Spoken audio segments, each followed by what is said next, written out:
Wakorinto sura ya 13 aya ya 7. Yeye hubainisha na kusema, upendo huvumilia yote, upendo huamini yote, upendo hutumaini yote, upendo hustahimili yote. Na ndio maana kauli mbiu hii inakuwa yenye kutupa majibu kwamba katika kukimbia kwetu pamoja na mama Bikira Maria, basi tunaweza kushiriki kwamba tuweze kujazwa nguvu ya uvumilivu, tuweze kujazwa nguvu ya matumaini, tuweze kujazwa nguvu ya imani, lakini pia tuweze kustahimili yote. Basi safari yetu hii katika mbio hizi pamoja na mama Bikira Maria, kwamba upendo ni ushindi. Kwanza kabisa tunaanza kushinda katika kuvumilia. Wanadamu wa zama zetu katika maeneo mbalimbali, katika hali tofauti, katika nyakati tofauti, tunakutana na ugumu wa kufanya uvumilivu.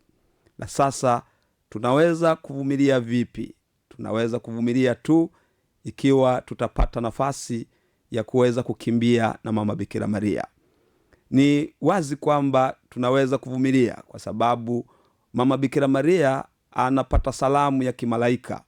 Malaika anapomtokea, kama tunavyoweza kuona katika Injili kama ilivyoandikwa na Mtakatifu Luka sura ya 1 aya ya 28, tunaambiwa, wewe uliyejaa neema na Mungu yuko pamoja nawe.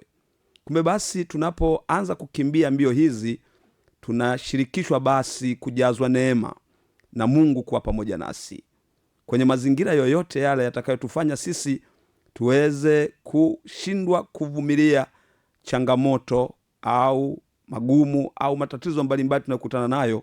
Basi ni kushiriki tu katika mbio hizi, tukiweka michango yetu ili tuweze kuwezesha utume huu, ili wote tuweze kujazwa hiyo neema na Mungu aendelee kuwa pamoja nasi. Tunaweza kuona pia kwamba Mungu anapokuwa katika upande wetu, daima tunaweza kufanya makubwa. Tunaweza kuona katika ile Zaburi ya 60 aya ile ya 13 inayotuambia ikisema kwamba kwa msaada wa Mungu tutafanya makubwa, kwa maana yeye ndio atakayewapiga na kuwakanyaga adui zetu. Basi ndugu zangu, tunapokimbia katika mbio hizi pamoja na mama Bikira Maria, na kwa kauli mbiu hii ya kimungu inayotualika kwamba upendo ni ushindi, tujue kwanza tunaalikwa kujazwa neema na kuwa na Mungu katika kuvumilia. Watu tunapokutana na magonjwa, ndoa zetu zinapoingia ukakasi, biashara zetu zinapoanza kudorora, maisha yetu yanapoanguka katika uchumi, tunapoanza kusikia mapambano na vita kila mahali, tukaanza kushindwa kuvumilia, ni wakati sasa wa kupata nguvu. Si mwingine, ni wa kushiriki katika mbio pamoja na mama Bikira Maria, kwa sababu upendo ni ushindi. Na kama tuna upendo, basi tunaweza kuvumilia. Na tunawezaje kuvumilia? Ni kwa sababu mama Bikira Maria, yeye aliyepata salamu ya kimalaika inayotuambia moja kwa moja kwamba yeye amejaa neema, lakini yeye pia ndiye ambaye yuko na Mungu pamoja naye. Kwa maana ya kushiriki tu katika mbio hizi, kwa yale majitoleo tunayoyafanya kwa ajili ya utume, hasa wa uinjilishaji kupitia Radio Maria, basi sisi tunajazwa hiyo neema. Na ni muhimu basi kila mmoja ajisikie, awe na nguvu na ashiriki kwa uaminifu na kwa matumaini makubwa, kwamba si tu kukimbia, si tu kutoa mchango, lakini badala yake ni kupata neema na Mungu kuwa upande wetu, na akiwa kwetu tutafanya makubwa. Lakini tusisahau, Yesu mwenyewe akiwa pale msalabani alitoa zawadi hiyo. Alipomtazama mwanafunzi aliyempenda, alimwambia, tazama mama yako.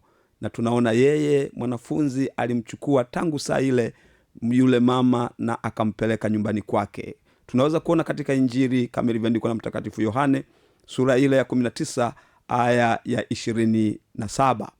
Basi ndugu zangu, tunaposema upendo ni ushindi, tunaalikwa kwenye sehemu ya kwanza, kushinda, kuweza kujazwa nguvu ya uvumilivu. Basi tusisite, kushiriki. Tusisite kuwaalika na wenzetu nao kushiriki, kuwahamasisha kuweza kushiriki ili kujichotea nguvu ya ushindi.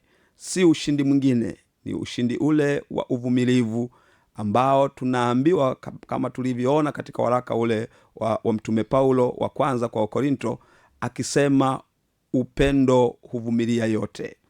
Ni fursa na nafasi kwetu kwanza sasa kuweza kushiriki katika mbio hizi, ili tukijenga nia maalumu ya kujazwa ushindi. Si ushindi mwingine, ni ushindi ule wa kuvumilia. Lakini tunavumilia vipi? Tunajazwa nguvu ya kimungu kwa sababu tumemtazama mama, tumempokea kwa kushiriki katika